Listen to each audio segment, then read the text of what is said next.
Hello दोस्तों, नमस्कार, good morning. मैं राकेश कुमावत स्वागत करता हूं आपका आपके सबसे पसंदीदा और लोकप्रिय एजुकेशन चैनल आर के बायोलॉजी क्लासेज सीखकर में, जहां आज अपन चर्चा कर रहे हैं सबसे मोस्ट वीडियो मानते हुए इसे लेना आप कि अपना जो सर्वप्रथम जो टेट की शुरुआत हुई थी 2011 में आर टेट के नाम से। उस समय जो पेपर आया था जिसमें अपने साइंस के क्वेश्चन थे, उस साइंस के सोल्व्ड हुए पेपर को आज मैं आपके सामने प्रस्तुत कर रहा हूं कि उस समय साइंस के कौन से क्वेश्चन पूछे गए थे। तो आज के पेपर को बहुत ही ध्यान से देखना है और ज़्यादा से ज़्यादा इसको शेयर ज़रूर करना है। तो देखिए, वीडियो चालू करता हूं। वीडियो को लाइक कर दीजिए और जो चैनल पर पहली बार आए वह इसे सब्सक्राइब ज़रूर कर लीजिए। तो देखिए, फर्स्ट क्वेश्चन उस समय पूछा गया था कि वायरस जनित रोग कौन सा है। पोलियो, प्लेग, हैजा और टाइफाइड। इनमें से अगर वायरस जनित रोग की बात की जाए तो इन चारों में से अगर अपन देखें तो वह क्या होता है, पोलियो होता है। पोलियो क्या होता है, एक वायरस जनित रोग होता है। इसके बाद में जो अगला क्वेश्चन था वह था भोजन में निम्नलिखित में से किसकी कमी से रतौंधी रोग होता है। तो प्रोटीन, वसा, विटामिन ए और विटामिन सी। तो रतौंधी क्या होता है, रतौंधी एक रोग होता है जिसमें अपन कहते हैं व्यक्ति को रात्रि या अंधेरे में क्या होता है, कम दिखाई देता है, उसे अपन रतौंधी के नाम से जानते हैं। और यह क्या होता है, विटामिन की कमी से यानी विटामिन ए की कमी से होने वाला रोग होता है। यानी अपना ऑप्शन क्या होगा इसमें, सी सही होगा। फिर क्वेश्चन था एड्स बीमारी से प्रभावित होने वाला तंत्र कौन सा होता है। ऑप्शन देखिए, पाचन तंत्र, श्वसन तंत्र, केंद्रीय तंत्रिका तंत्र और प्रतिरक्षा तंत्र। तो एड्स से संबंधित बात करना चाहूँगा। एड्स का अगर पूरा नाम पूछे तो क्या होता है, एक्वायर्ड इम्यूनोडेफिशिएंसी सिंड्रोम होता है। ये किसके कारण होने वाला रोग है, वायरस के कारण। वायरस का नाम क्या है, HIV। HIV की फुल फॉर्म क्या होती है, ह्यूमन इम्यूनो वायरस से होती है। तो इससे होने वाला ये रोग होता है। एड्स के बारे में कहा जाता है कि एड्स एक रोग न होकर रोगों के होने की एक अवस्था होती है। यानी कि एड्स को ये एक सिंगल बीमारी अपन नहीं कह सकते। एड्स उस बीमारी का नाम होता है जिसमें अपने शरीर का जो प्रतिरक्षा तंत्र होता है वह बिल्कुल क्या हो जाता है, क्षीण या कमज़ोर हो जाता है और शरीर पर छोटी छोटी बीमारियां क्या करती है, अटैक करती है और वह जल्दी से ठीक नहीं होती और लास्ट में जाकर अपन कहते हैं कि प्रतिरक्षा तंत्र इतना कमज़ोर हो जाता है कि व्यक्ति की डेथ भी हो जाती है। इसलिए अपन कहते हैं एड्स बीमारी से प्रभावित होने वाला तंत्र प्रतिरक्षा तंत्र होता है। इसी कारण अपन मानते हैं कि एड्स को एक लाइलाज बीमारी के रूप में मानते हैं। आगे क्वेश्चन देखिए, प्रत्येक क्रिया के सदैव विपरीत प्रतिक्रिया। प्रत्येक क्रिया के सदैव विपरीत एवं एक समान प्रतिक्रिया होती है, इस कथन को कहते हैं न्यूटन का प्रथम नियम, न्यूटन का द्वितीय नियम या न्यूटन का तृतीय नियम। तो यह जो कथन है ये संबंधित है, न्यूटन ने जो गति के नियम दिए थे उन्होंने मुख्य 3 नियम दिए थे, प्रथम, द्वितीय और तृतीय। और जो तृतीय नियम था ना वह क्या था, क्रिया प्रतिक्रिया नियम था, जिसमें न्यूटन ने क्या बताया था कि कोई भी अपन कार्य करते हैं तो उसके विपरीत क्या होती है, प्रतिक्रिया अवश्य होती है। उसे ही क्रिया प्रतिक्रिया नियम के नाम से जाना जाने लगा। एग्जाम्पल के तौर पर उन्होंने बताया कि अपन जब चलते हैं तो अपन क्या होते हैं, धरती को पीछे छोड़ते हुए जाते हैं अपने पैरों से, और वह तो हो रही है क्रिया, और प्रतिक्रिया के फलस्वरूप वही धरती अपने को आगे की ओर धकेलती है। इसी प्रकार एग्जाम्पल देकर उन्होंने बताया कि जब अपन बंदूक से गोली वगैरह छोड़ते हैं तो गोली तो जाती है आगे की ओर और बंदूक का धक्का अपने कंधे को पीछे की ओर महसूस होता है। इसी प्रकार से कई एग्जाम्पल उन्होंने प्रस्तुत किए थे, वो सब क्रिया प्रतिक्रिया नियम को क्या करते हैं, प्रदर्शित करते हैं। तो इसका सही ऑप्शन क्या होगा, न्यूटन का तृतीय नियम। फिर अगला क्वेश्चन पूछा गया था कार्य करने की दर क्या कहलाती है। तो ऑप्शन बल, गति, शक्ति और ऊर्जा। तो इन चारों की अगर अपन बात करें तो कार्य करने की जो दर होती है उसे अपन क्या कहते हैं, ऊर्जा के नाम से जानते हैं। यानी अपने कार्य करने की दर क्या कहलाती है, ऊर्जा कहलाती है।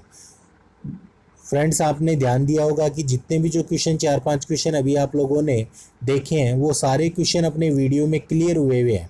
इसलिए आप लोगों को ये तो पता ही चल गया होगा कि जो भी मैं मैटर आपको उपलब्ध करवा रहा हूँ वह मैटर क्या है, काफ़ी इम्पोर्टेंट मैटर है।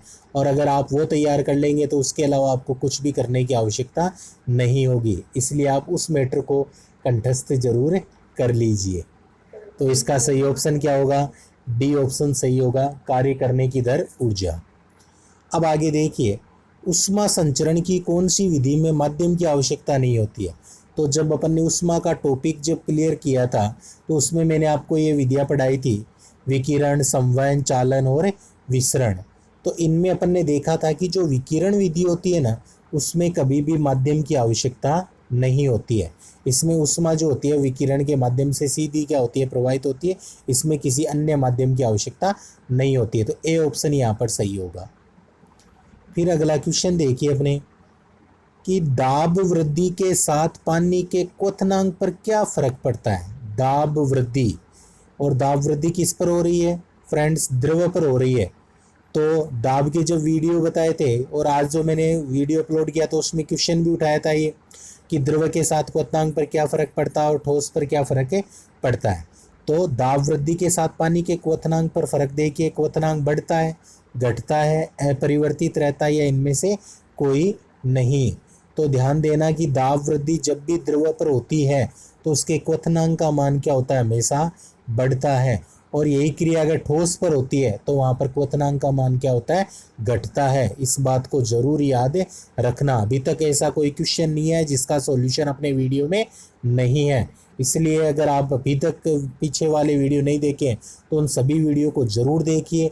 उनकी सबकी लिंक प्लेलिस्ट में दी हुई है और प्रत्येक वीडियो में मैं डिस्क्रिप्शन लिंक भी ज़रूर बताता हूँ।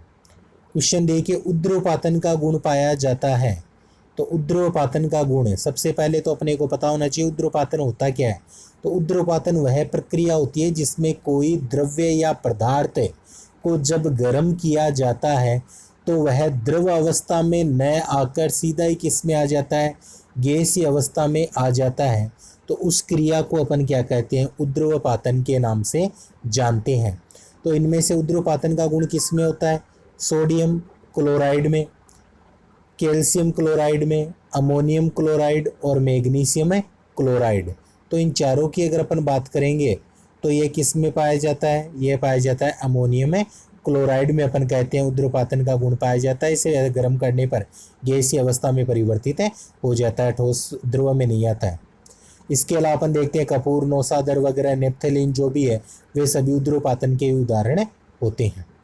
अगला क्वेश्चन देखिए फिर, एक प्रारूपिक पादप कोशिका में केंद्रक की स्थिति कैसी होती है, केंद्रीय, परिधीय, आधारीय और कहीं पर भी। तो देखिए यहाँ पर मैं आपको बताना चाहूँगा कि जो पादप कोशिका होती है ना, उसके अंदर अपन कहते हैं कि बड़ी बड़ी क्या पाई जाती है, रिक्तिकाएँ पाई जाती है। बड़ी बड़ी क्या पाई जाती है, रिक्तिकाएँ पाई जाती है, जिसके कारण से जो केंद्रक होता है वह मध्य से खिसक कर किधर चला जाता है, परिधि की ओर चला जाता है। तो अपन यहाँ पर मानेंगे कि प्रारूपिक पादप कोशिका में केंद्र की स्थिति क्या होती है, परिधीय होती है। बी ऑप्शन अपन यहाँ पर सही मानेंगे, यानी परिधीय होती है। वैसे अपन देखते हैं वह होता है पहले सेंटर में होता है, लेकिन रिक्तिकाओं के आकार बढ़ने के कारण वह खिसकता हुआ किधर चला जाता है, परिधि की ओर चला जाता है। अब यहाँ पर केंद्रीय और परिधीय दोनों ऑप्शन दे रखे हैं, तो अपना आंसर क्या हो जाएगा, परिधि हो जाएगा। अगर परिधि ऑप्शन नहीं होता तो केंद्रीय अपना सही होता। अगला क्वेश्चन देखिए फिर, निम्नलिखित में से किस कोशिकांग को कोशिका का शक्तिग्रह कहते हैं। काफ़ी इजी लग रहा होगा आपको। केंद्र, केंद्रिका, गोल्जिकाय और माइटोकॉन्ड्रिया।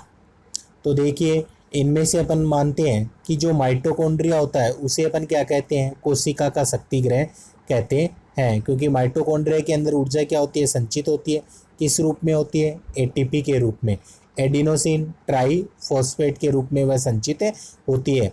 और जब भी कोशिकांगों को कार्य करने के लिए जो ऊर्जा की आवश्यकता होती है वह माइटोकॉन्ड्रिया द्वारा ही क्या होती है, प्रदान होती है। जिस कोशिका के अंदर जितनी ज़्यादा माइटोकॉन्ड्रिया होंगे उसके अंदर उतनी ज़्यादा ऊर्जा होगी और उसका कार्य भी उतना ही ज़्यादा होता है। अब आगे जो क्वेश्चन पूछा गया था वह क्वेश्चन था, समसूत्री विभाजन में सबसे लंबी प्रावस्था कौन सी होती है। तो सबसे पहले तो समसूत्री विभाजन होता क्या है वो पता होना चाहिए। तो ये कोशिका विभाजन का एक टाइप होता है जिसमें कोई एक कोशिका होती है, वह क्या होती है, विभाजित होकर अपने समान ही क्या कर लेती है, दो कोशिकाओं का निर्माण कर लेती है, और उनमें जो गुणसूत्र संख्या होगी वह अपनी जनक कोशिका के क्या होगी, समान होगी। तो उसे अपन क्या कहते हैं, समसूत्री विभाजन के नाम से जानते हैं। इसकी चार अवस्था, प्रोफेज, मेटाफेज, एनाफेज और टीलोफेज। तो इनमें सबसे अवस्था को बड़ी अवस्था कौन सी होती है, लंबी, वो होती है प्रोफेज। फर्स्ट ऑप्शन क्या होगा, बिल्कुल सही होगा, ए। अगला क्वेश्चन देखिए कि 1 किलोग्राम पानी का 1 डिग्री सेल्सियस ताप बढ़ाने के लिए आवश्यक ऊष्मा कितनी होती है। ऑप्शन 1 कैलोरी, 10 कैलोरी, 100 कैलोरी और 1000 कैलोरी। तो यहाँ पर अपन देखेंगे 1 किलोग्राम पानी का 1 डिग्री सेल्सियस ताप बढ़ाने के लिए आवश्यक ऊष्मा पूछिए। तो 1 किलोग्राम में अपन कहते हैं 1000 ग्राम होते हैं। तो 1 ग्राम पानी का अगर बढ़ाना होता है तो अपन कहते हैं कि वहाँ पर 1 डिग्री सेल्सियस ताप बढ़ाने के लिए आवश्यक 1 कैलोरी होती है। अब अपने को 1000 ग्राम यानी कि 1 किलो की बढ़ानी है, तो वहाँ पर आंसर क्या आ जाएगा, अपना 1000 कैलोरी आ जाएगा। यानी 1 ग्राम के लिए 1 कैलोरी होती है, तो यहाँ पर कितने हो गए, 1000 ग्राम हो जाते हैं। इसलिए अपन देखेंगे 1000 कैलोरी की आवश्यकता होगी। अगला क्वेश्चन, एक उत्तल गोलीय दर्पण से प्रतिबिंब कैसा बनता है। उत्तल जो गोलीय दर्पण होता है उससे प्रतिबिंब कैसा बनता है। ऑप्शन देखिए, आभासी सीधा, वास्तविक सीधा, आभासी उल्टा और वास्तविक उल्टा। तो उत्तल जो गोलीय दर्पण होता है उससे हमेशा ध्यान रखना, उत्तल जो गोलीय दर्पण होता है वह उत्तल लेंस के समान कार्य करता है। तो इसमें जो प्रतिबिंब बनेगा वह कैसा बनेगा, आभासी बनेगा, और आभासी के साथ कैसा बनेगा, सीधा। ये इसकी विशेषता होती है उत्तल गोलीय दर्पण से बने प्रतिबिंब की। तो आभासी व सीधा होगा, यानी कि जो फर्स्ट ऑप्शन होगा वह क्या होगा, इसमें करेक्ट होगा।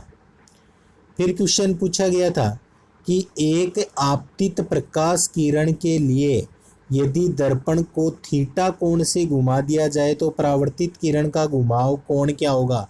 ये क्वेश्चन फ्रेंड्स अगर आप लगातार मेरे वीडियो देख रहे हैं तो 4-5 बार मैं रिपीट कर चुका हूँ, क्योंकि काफ़ी इंपॉर्टेंट क्वेश्चन है।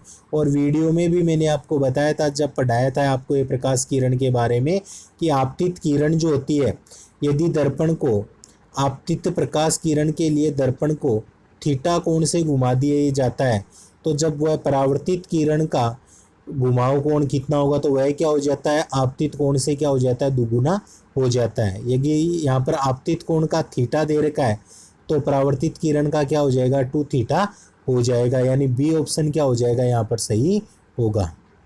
अगला क्वेश्चन देखिए, फिर दूरदृष्टि दोष के मरीज को चश्मा दिया जाता है। दूरदृष्टि दोष यानी कि ऑप्शन देखिए, शून्य क्षमता लेंस, मिश्रित लेंस, उत्तल लेंस और अवतल लेंस। तो दूरदृष्टि दोष का मतलब क्या होता है, यानी कि दूरी तो सही है लेकिन प्रॉब्लम क्या है, उसे निकट देखने में क्या है, प्रॉब्लम है, पास की वस्तु दिखाई नहीं देती है। तो दूरदृष्टि दोष में अपन मानते हैं कि जो वस्तु का प्रतिबिंब होता है वह रेटिना पर न बनकर रेटिना के पीछे बनता है, यानी रेटिना से दूर बन रहा है, इसलिए अपन उसे क्या कह देते हैं, दूरदृष्टि दोष के नाम से जानते हैं। और इसके निवारण के लिए जो चश्मा बनाया जाता है वह कौन से लेंस का होता है, वह उत्तल लेंस का होता है।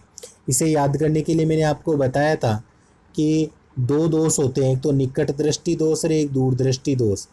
तो निकट और दूर में अगर वर्ड के हिसाब से देखें तो दूर 2 वर्ड का, निकट 3 वर्ड का होता है, एक छोटा और एक बड़ा है। उसी प्रकार इनके लेंस अगर देखते हैं तो अवतल 4 का होता है और उत्तल कितने का होता है, 3 का होता है। यानी अवतल क्या है, बड़ा है, और उत्तल क्या है, छोटा है।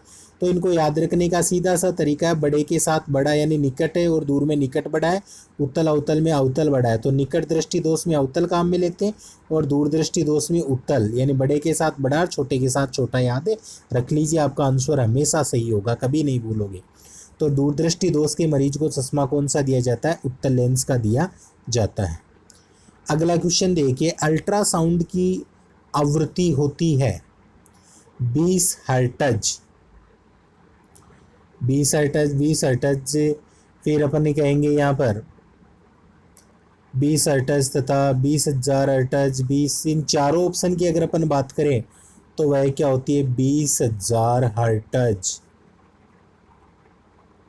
ये जो डी ऑप्शन है से ज़्यादा अपन कह सकते हैं 20,000 अटैच से ज़्यादा ये हो सकती है, तो डी ऑप्शन अपना यहाँ पर क्या होगा, सही होगा। तो ये ऐसे क्वेश्चन थे जो 2011 में अपने साइंस पेपर में पूछे गए थे, केमिस्ट्री, फिजिक्स और बायोलॉजी से। तो सारे क्वेश्चन आप लोगों ने देखा होगा कि अपन ने वीडियो में क्लियर कर लिए हैं। तो आज तक भी अगर किसी ने अपने वीडियो नहीं देखे हैं तो अभी भी अपने चैनल से जुड़कर उन वीडियो को देख सकता है, ताकि आप लोगों को ज़्यादा से ज़्यादा फ़ायदा हो सके। वीडियो देखने के लिए आप सभी का धन्यवाद। वीडियो अच्छा लगा हो तो लाइक करते ही रहिए और ज़्यादा से ज़्यादा शेयर ज़रूर कीजिए, और नए आए हैं तो चैनल को सब्सक्राइब ज़रूर कर लीजिए। वीडियो के लिए धन्यवाद। मिलते हैं अगले वीडियो में एक नए टॉपिक के साथ। तब तक के लिए जय हिंद, जय भारत।